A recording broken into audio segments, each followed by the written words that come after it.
Hello বন্ধুরা, কেমন আছেন সবাই? আশা করি সবাই ভালো আছেন এবং আরেকটি নতুন ভিডিওতে আপনাকে স্বাগতম। বন্ধুরা, আজকে যে বিষয়টি নিয়ে কথা হবে সেটা হলো আমাদের পাসপোর্ট সাইজের একটি ফটো নিয়ে। আর আপনি যদি আমার এই চ্যানেলে নতুন হয়ে থাকেন তাহলে অবশ্যই চ্যানেলটি সাবস্ক্রাইব করবেন এবং পাশে থাকা বেল আইকনটি বাজিয়ে দেবেন আমাদের পরবর্তী ভিডিও পাওয়ার জন্য।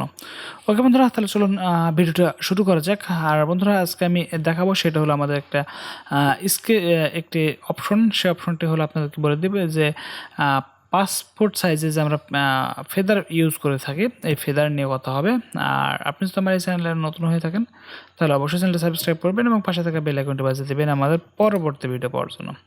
ওকে বন্ধুরা, তাহলে চলুন ভিডিওটি শুরু করা যাক। আমি ফটোশপ ওকে বন্ধুরা, আমরা এখন ফটোশপে এইটি আমি ফটোটি আমি ইনপুট করব। আমি ইনপুট করে নিয়ে আসলাম এবং এই ফটোটাকে আপনাকে আমি ফেদারটি আমি ব্যবহার করব এবং এক পাশে আমি ফেদারটি ব্যবহার করব না।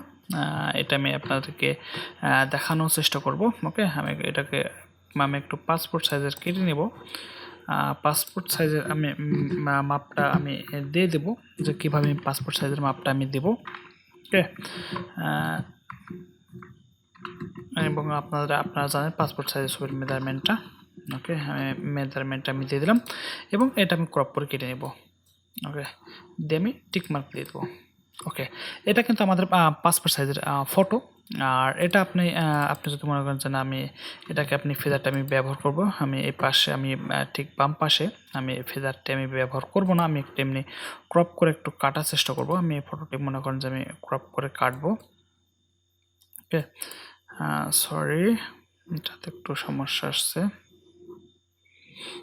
আমি কন্ট্রোল-অল্টার-Z দিয়ে ব্যাকে চলে গেলাম এবং এটাকে আমি আবার একটা আমি এটাকে কিন্তু একটা কেটে নেব এবং এটাতে আমি কিন্তু ফেদার ব্যবহার করব না এবং জাস্ট আমি এটাকে আমি একটা অন্য কালার একটা দিয়ে দিলাম, দিয়ে দেবো এবং দিয়ে আমি এখান থেকে কেটে দেবো। ওকে, এটাতে কিন্তু দেখেন আমি কিন্তু ফেদার ব্যবহার করি নাই এবং আমি এখন ডান পাশে আমি এটা করব এবং এটাতে ফেদার আমি ব্যবহার করব এবং দেখবেন যে এটাতে ফেদার ব্যবহার করে আপনার স্মুথনেসটা কেমন আসে। ওকে, আমি এটা থেকে আসলাম এবং কন্ট্রোল ধরে এন্টার বাটন প্রেস করলাম। এন্টার বাটন প্রেস করে কিবোর্ডে আমার ফেদার সেকশনটা আপনি যদি চালু করতে চান তাহলে আপনাকে কন্ট্রোল-অল্টার-D বাটনটি আছে, কন্ট্রোল-অল্টার-D বাটনটি এসে এখান থেকে ফেদার যে সিলেকশনটা আছে সেই সিলেকশনটি কিন্তু ডায়লগ যে বক্সটি আছে সেই বক্সটি কিন্তু চলে এসেছে। আমি এখান থেকে দেবো 1.2 এবং কিবোর্ডে আমি এন্টার বাটন প্রেস করে দিলাম এবং এখানে আমি কিন্তু সেম ব্যাকগ্রাউন্ডে আমি দেবো। এখানে আপনি জিনিসটা খেয়াল করেন, আমি কিন্তু এখানে কিন্তু আমি ফেদার এক পাশে ব্যবহার করছি এবং এক পাশে ব্যবহার করি আমি বাম পাশে যে ফেদার আমি ব্যবহার করছি আপনি দেখেন এই বাম পাশে আমি কিন্তু ফেদার কিন্তু ব্যবহার করি নাই, এই বাম পাশে। আর আমি কিন্তু এই ডান পাশে কিন্তু আমি ফেদারটি ব্যবহার করছি।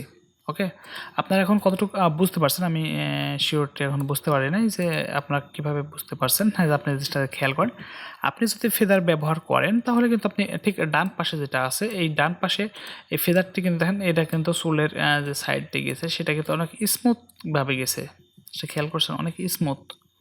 ওকে, এখান থেকে দেখেন অনেক স্মুথভাবে গেছে। আর আমি যে বাম পাশে যেহেতু আমি ফেদার ব্যবহার করিনি সেহেতু দেখেন এখানে কিন্তু স্মুথভাবে আপনি এই মেজারমেন্টটি অথবা স্মুথভাবে সে ব্যাকগ্রাউন্ডটি কিন্তু পরিবর্তন হয়নি। দেখেন এখানে কিন্তু হালকা হালকা ঝাপসা একটা কাটা একটা ভাব আসছে দেখেন এখানে। কিন্তু আপনি যদি ডান পাশে দেখেন এটা কিন্তু সম্পূর্ণ স্মুথভাবে আসছে এবং কোনো কাটা কোনো অপশন নাই। আপনি ফটোতে কিন্তু সবসময় যদি যে কাজই করেন আপনি ফটোতে আপনি যদি ব্যাকগ্রাউন্ড চেঞ্জে মেবি এটা যদি কখনো ব্যবহার করেন তখন কিন্তু আপনি অবশ্যই আপনি ফেদারটি ব্যবহার করবেন। ফেদারটি ব্যবহার ছাড়া আপনি কিন্তু ফটোর কিন্তু এই কোয়ালিটিটা আপনি নষ্ট করে ফেলে দেবেন। এবং আমি আপনাদেরকে একটু আগেই এটা বলা দরকার ছিল, কারণ এখানে কিন্তু অনেকভাবেই কিন্তু অনেক কিছুই বলে না। তাই আমি একটু চিন্তা ভাবনা করে ভিডিওটি করার একটু চেষ্টা করছিলাম। ওকে, তাই আপনারা যদি ফটোর কাজ করেন তাহলে কিন্তু আপনি অবশ্যই আপনি কিন্তু ফেদারগুলো ব্যবহার করবেন।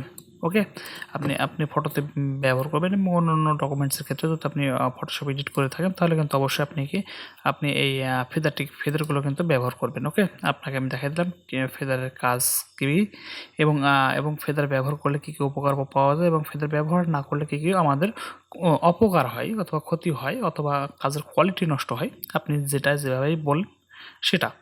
ওকে বন্ধুরা, আজকে এ পর্যন্তই। দেখা হবে আবার অন্য কোনো ভিডিওতে। সে পর্যন্ত সবাই ভালো থাকেন। Bye bye, tata.